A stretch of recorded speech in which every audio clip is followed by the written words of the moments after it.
Enquanto ele conversa, prestamos atenção no seu olhar, nos seus gestos e na sua convicção de que o mundo vale a pena e que ser solidário com as pessoas e com elas construir um tempo melhor é fundamental. Com vocês, seu Luiz Sapateiro.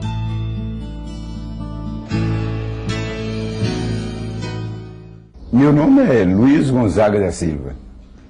Nasci no dia 20 de junho de 1930, aqui mesmo em Araçuaí. Eu sou filho de João Pereira Gomes e de Ana Souza e Silva. E vivi aqui em Araçuaí desde quando nasci até os 22 anos, mais ou menos, e fui para Teoflotone tentar. Teoflotone era o lugar onde a gente tentava ir para conseguir o trabalho, né? Que aqui sempre foi um lugar mais fraco para a gente começa a pensar assim, conseguir alguma coisa, tentava sair. E depois voltei novamente, de Teoflotone fui até Itambacuri, trabalhei uns tempos, voltei para aqui novamente. Fiquei até 1955, entrei no DR e nossa turma foi transferida para a sede, que é Belo Horizonte, e eu fui para lá. Não para Belo Horizonte, naquela região lá, mais do sul de Minas, trabalhando no DR.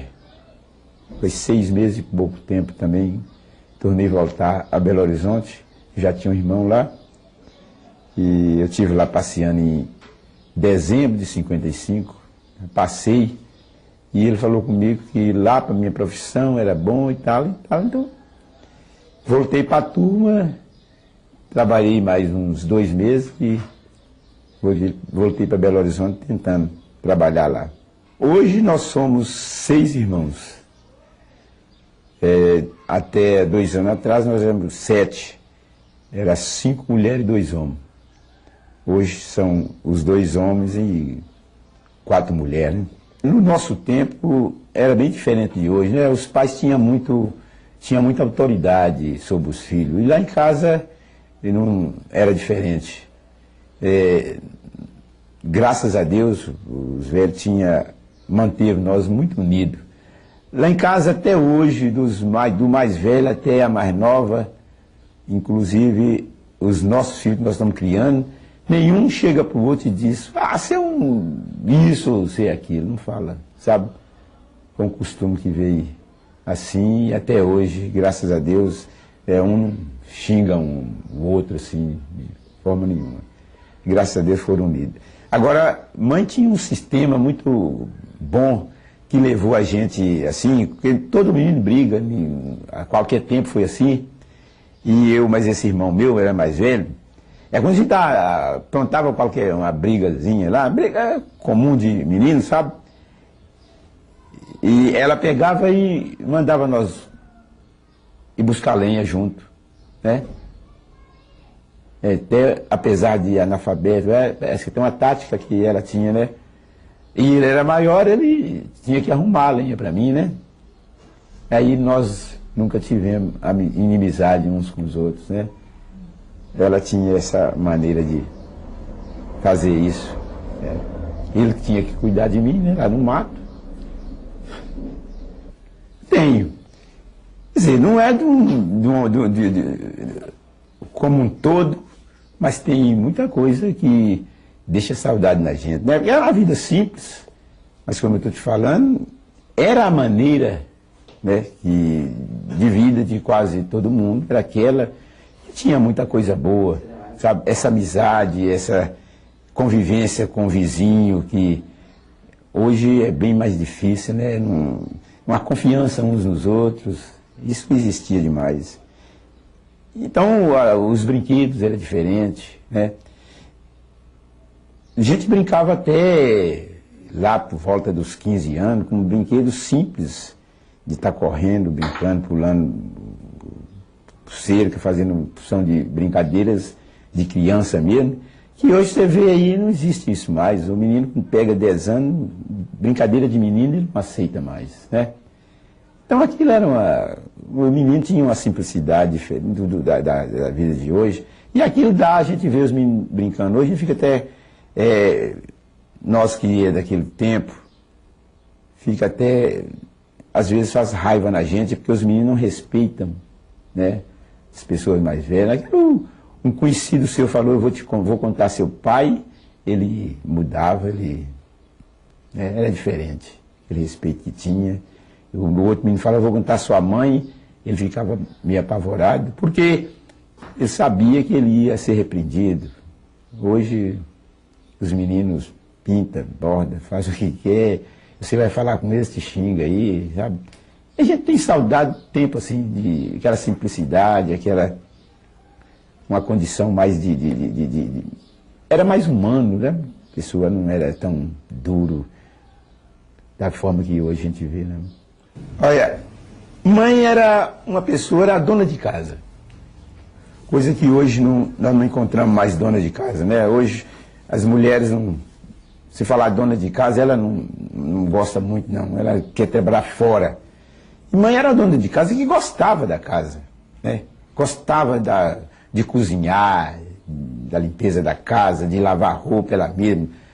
Ela não aceitaria facilmente uma pessoa dentro da casa dela fazendo esse tipo de coisa para ela, como hoje é comum. Mãe era uma verdadeira dona de casa, uma mãe de família mesmo.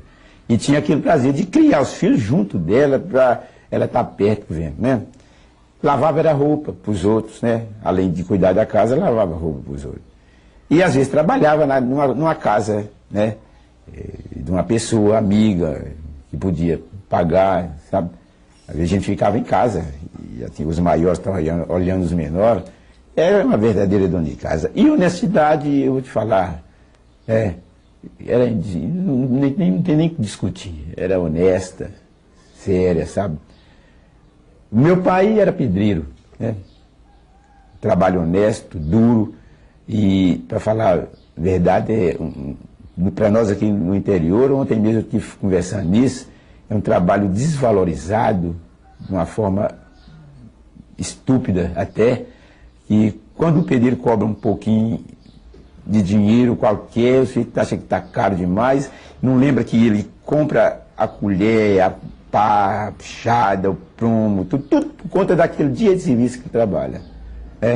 Ontem eu estive conversando com um aqui, e ele ficou muito entusiasmado com eu contando isso para ele, que eles não valorizam o pedreiro, que você chega para trabalhar num lugar com a mão limpa, está ganhando 300, 400 reais por mês. O pedreiro fala que vai trabalhar 18 reais por dia. Isso faz sim um absurdo, só tem que ele não trabalha direto, né?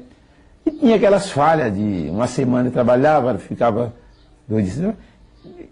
Era causa de passar mesmo, sabe? Às vezes até alguma necessidade de alguma coisa. Não vez de passar fome, não, graças a Deus nós não chegamos a passar. Mas sentia necessidade para comprar as coisas de escola, esse tipo de coisa, isso houve muito na minha infância. Eu não lamento isso não, porque era muito comum na nossa época esse tipo de coisa, e nós ainda era privilegiado. Nós tinha pai e mãe, né, e tinha muita gente que não tinha nem isso, né? Tinha um só, ou às vezes nenhum. De escola eu fui uma pessoa que fui,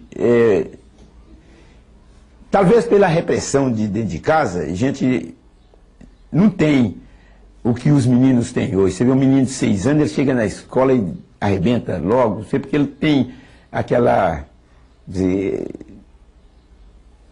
não tem aquela timidez que a gente tinha, né? E eu na escola eu lembro que a gente ficava muito tímido, encolhido, aquela coisa, até por causa da criação. Eu critico a criação de hoje, mas a criação daquele tempo, ela às vezes deixava a gente muito tímido, que chegava ao ponto de até atrapalhar o desenvolvimento da criança, né, fora da casa. Ele ficava sempre com medo, aquela coisa. E na escola eu lembro que eu não era dos mais inteligentes, mas também tinha facilidade. O que dificultou mesmo na escola foi a condição financeira que meus pais não tinham para comprar nem o material suficiente, sabe? Para a gente estudar tudo direitinho. Eu lembro que eu repeti o primeiro ano, não tinha esse negócio de pré, não. E depois Aí para frente foi melhor. Eu sei que eu repeti o 4º ano também, mas cheguei, né, estudar até o 4º ano, que era o que o pobre tinha direito. Era só até o 4º ano. Mais disso, o sujeito não ia, já era tudo pago, né? Sendo pago, filho de pedreiro e lavadeira, estava fora, não tinha condição. Eu fiquei no 4º ano e continuo no 4º ano até hoje, né? Graças a Deus, eu dou aula para qualquer um menino aí de 8ª série aí. Se ele quiser, ele tem que aprender muita coisa comigo. E eu só aprendi até o 4º ano. Profissão, eu entrei aqui até com um tio meu e padrinho, e fiquei até os 22 anos, no mesmo lugar ali aprendendo, na banca, assim, igual a Alessia, assim, trabalhando. Aí saí para o Flotone, a partir daí eu comecei já ver que eu precisava de algo mais, né? Ficar numa banca trabalhando ali, sem nada legalizado, porque essa profissão nossa, ela tem muito isso, ela não dá muita condição. Você aprende numa oficina. Oficina normalmente não é uma fábrica, é uma oficina. Você aprende ali e fica ali. O dono da oficina, vou dizer patrão não, porque ele nunca é tratado como patrão. O dono ali, o mestre, nós falávamos, o mestre ali nunca tinha condições de assinar a carteira, porque normalmente ela nem era registrada, sabe? E foi assim comigo. Aí depois eu saí para o Teoflotone, tentei uma sociedade lá até com parente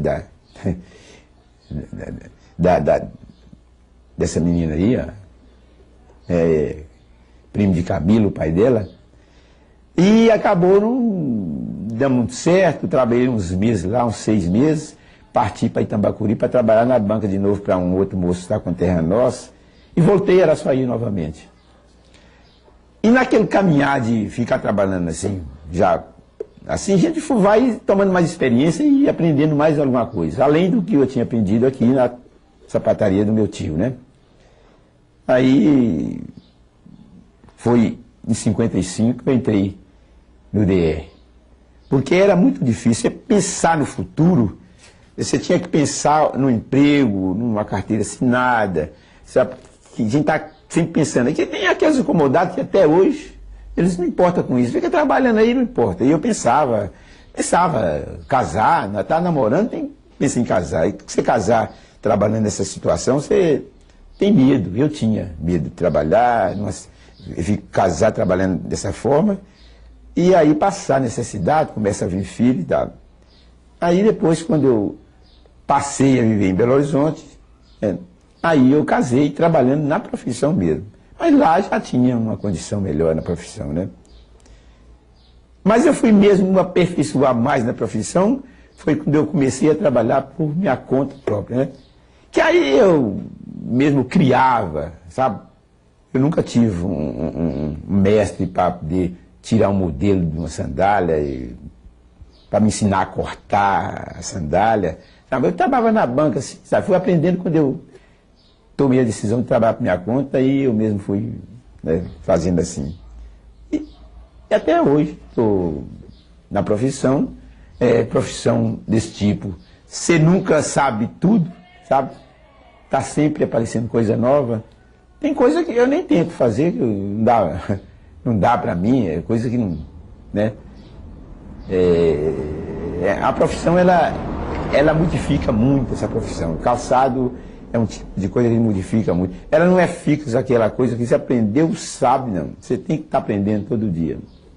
Houve essa primeira feira, a segunda-feira já foi como Associação dos Artesãos, porque foi como eu te falei há pouco, e eu conversei com Dom Serafim e ele concordou comigo que seria certo mesmo uma associação e não um grupo. Eu falei com ele, Dom Serafim, isso vai dispersar, negócio de grupo, não tem... É uma coisa sem base, né? Um grupo não tem segurança nenhuma, e uma associação, ela está ali formada, registrada, e pode manter convênio com alguém, aquela coisa toda, sabe? Graças a Deus eu tinha vindo de Belo Horizonte, né? Já um pouco mais instruído, cheguei para aqui, já tinha essa luz, assim, de envolver esse tipo de coisa, assim. Então, formamos uma associação, ajudada por ele. Ele pagou até o registro da associação, ele me deu, na época, o dinheiro para pagar, para registrar. Ele ficou, quando eu falei que tinha que fazer, nós tínhamos que formar uma associação, ele ficou mandando 2 estagiários para cá, para nós ir discutindo e fazer estatuto, aquela coisa, sabe? Os estagiários ficavam aqui na diocese, e ele fez uma aliança, mas o bispo aqui, na época, o Dom Silvestre, e aí a gente desenvolveu, formou uma associação, registrou, e a partir daí a associação foi crescendo, crescendo, crescendo, e essas feiras foi uma empolgação que todo mundo queria fazer parte da associação. Apesar que nós pusemos regulamentos, né, para manter um pouco as regras, né, porque senão todo mundo queria ser artesão, né, mesmo até quem não sabia trabalhar estava querendo ser artesão. Olha, é preciso um trabalho muito bem feito, sabe? Agora, para mim, eu acho que está até mais fácil que o artesão, ele está muito mais instruído do que naquela época, né? Que nós tivemos pessoas que eram artesão, e quando nós falamos que estava indo para essa feira de Belo Horizonte, teve pai de uma moça aqui, ela mora na Baixa ali, ele não aceitou de jeito nenhum deixar ela ir lá. O artesão tinha, a família tinha aquele medo, né, como falava, para sair. E muita gente entrou na associação, depois de palpar muito, ver se aquilo valia a pena, aquelas mais... Tem gente um pouco sabido, né, fica assim, querendo, isso vale nada não e tal. Mas quando Deus viu crescendo, eles entraram. Hoje, eu acho que eles têm mais facilidade, porque as pessoas são mais instruídas, já viu o que é artesão, o que é artesanato, sabe? Tem até facilidade. Nós tivemos uma chance de ter uma loja em Itaubim e não tivemos por fragilidade da associação, no sentido associado, sabe? Nós chegamos a ter lá um ponto de loja lá, construído lá, para a associação. Um convênio com a Codevale e um grupo das Américas, não sei o que das Américas, sabe, que a Codevale arrumou, e eles deu a verba para fazer esse...